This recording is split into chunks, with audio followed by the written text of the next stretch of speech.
Good afternoon. Thanks for inviting me. I'll offer a couple of words. I guess there is a presentation.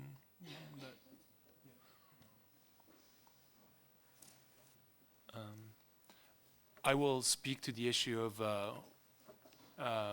whether, well, the key question, I guess, is to frack or not to frack. Is it a trade question? First of all, Food and Water Europe is the European program of an American NGO, Food and Water Watch, that campaigns on a whole host of issues, sustainable agriculture, water, keeping water public, and because of obviously a lot of water is involved and water contamination issues are involved in hydraulic fracturing, which is the technology used to extract shale gas and other unconventional gas and oil resources. We've come to this issue and also campaign on this. So we are not specifically focused on trade, and so my expertise on trade and trade agreements is somewhat limited, but I've come to realize that actually fracking or not fracking is somewhat related, maybe not directly, but trade policy can be a structural limit on whether countries decide to go for unconventional oil and gas resources or not. This is an overview of the presentation. The trouble with fracking, I'll just say a couple of things about for those of you that may not be familiar with unconventional oil and gas. I'll say something about some first cases where oil and gas companies take governments to court over decisions on unconventional oil and gas.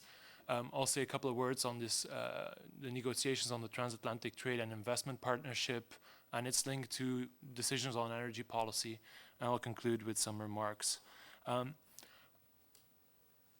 The theme of the WTO forum is about innovation, and obviously innovation is understood as a good thing. In the oil and gas sector, one of the major breakthroughs, as they would put it, I guess, those are not my words, would be fracking. I'll quickly explain what it is. It involves drilling many wells to access a rock, which is situated typically 1, 2, 3 kilometers underground. You inject millions of liters of water laced with chemicals and sand at very high pressure to break the rock apart and to extract the oil or gas that is trapped in the rock.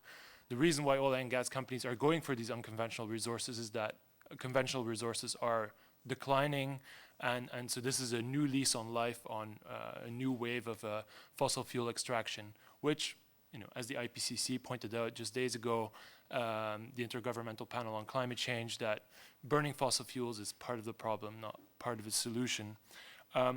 So, I mean, there are I'm not going to go through all of these. There are a whole host of concerns about fracking, from climate impacts that, you know, the extraction of unconventional gas and shale gas in particular has major climate impacts, that the carbon footprint of this extraction is much higher than conventional gas.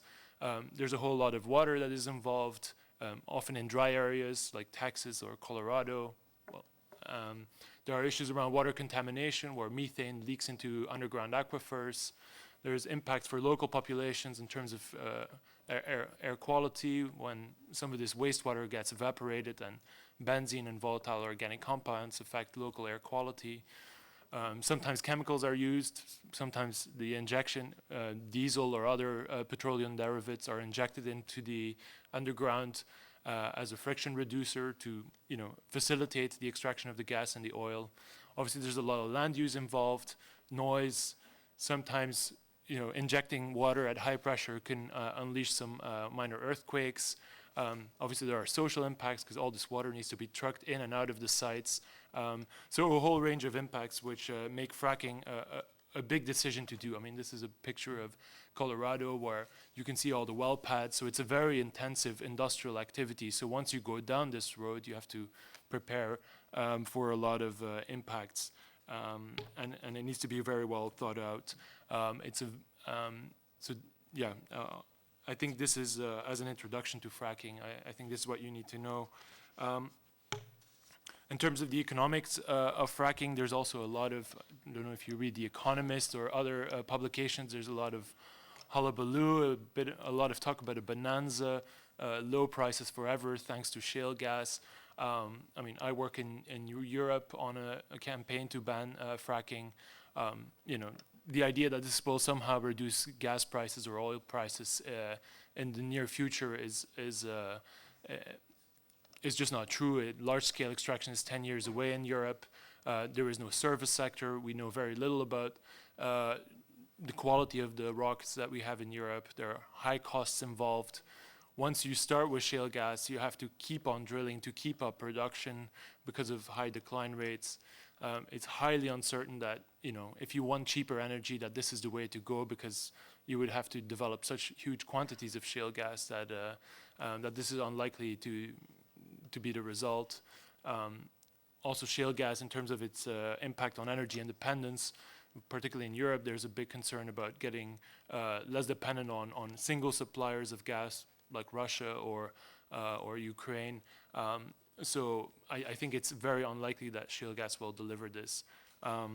So a lot of the talk in the media is about the positive impacts of economic impacts of fracking, making abstraction of the environmental impacts, but we also believe that the economics of fracking is very poor.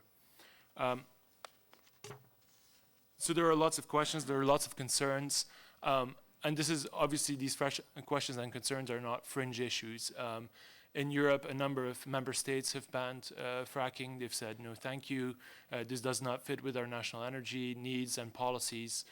Also, we're on a trajectory to a low carbon economy, to you know, reducing our greenhouse gas footprint of our economy by 80 to 95%. That's an EU commitment, a European Union commitment. So they've said no to shale gas. A couple of countries have banned, even though licenses were handed out, have banned fracking. You know, France, Bulgaria, a couple of Spanish regions.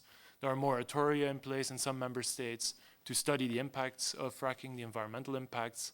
Other countries are looking at their regulatory framework to say, are we going to go down this road? And they've delayed handing out licenses.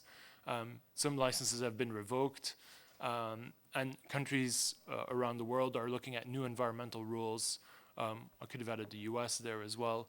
The Obama administration has also implemented a number of new environmental standards on fracking. So what is then the link with free trade agreements? I mean, a number of negative decisions around the development of shale gas or unconventional resources it could be construed as a violation of some of free trade agreements. For example, if you would ban fracking from a certain area that is identified as a promising shale gas sweet spot, then that could be maybe construed as a direct or indirect expropriation. You know, the fair and equitable treatment of foreign investors. Again, new environmental rules could be construed as saying that, you know, de facto you're banning shale gas by implementing certain environmental requirements.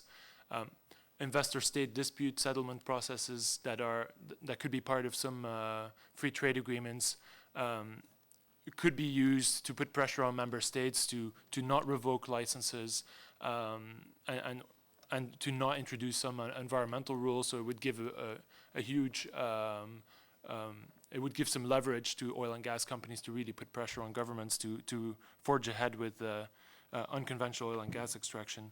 And last but not least, particularly in the US, it could put an increased pressure on US government, the Department of Energy, to export LNG to places where gas prices are higher than in the US.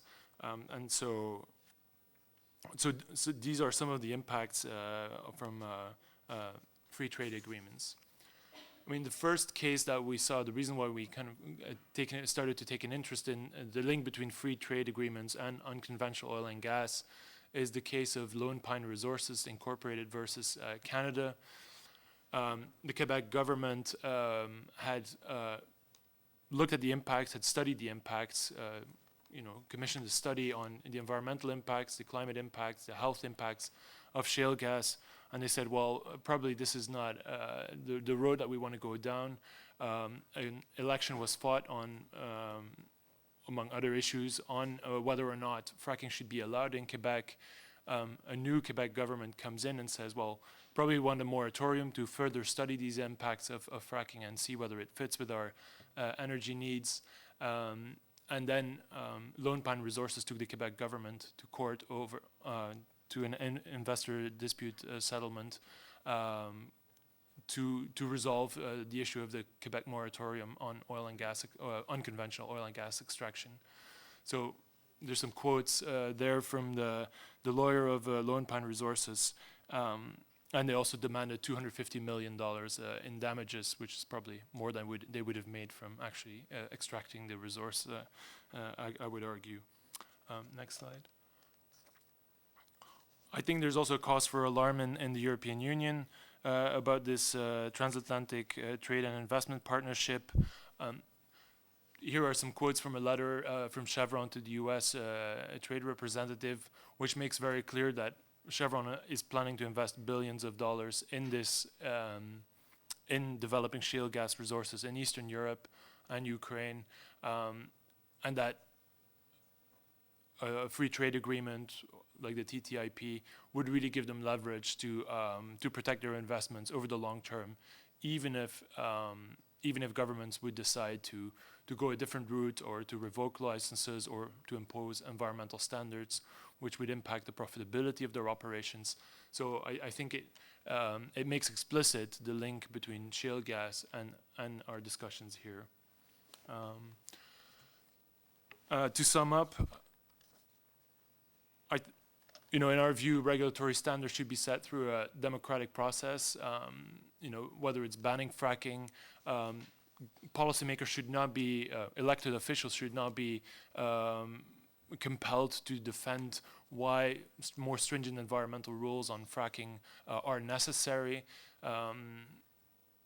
I think it's important that as the science develops, as new evidence comes to the fore, that governments can respond and impose new rules on fracking to be able to mitigate or ban the impacts of fracking.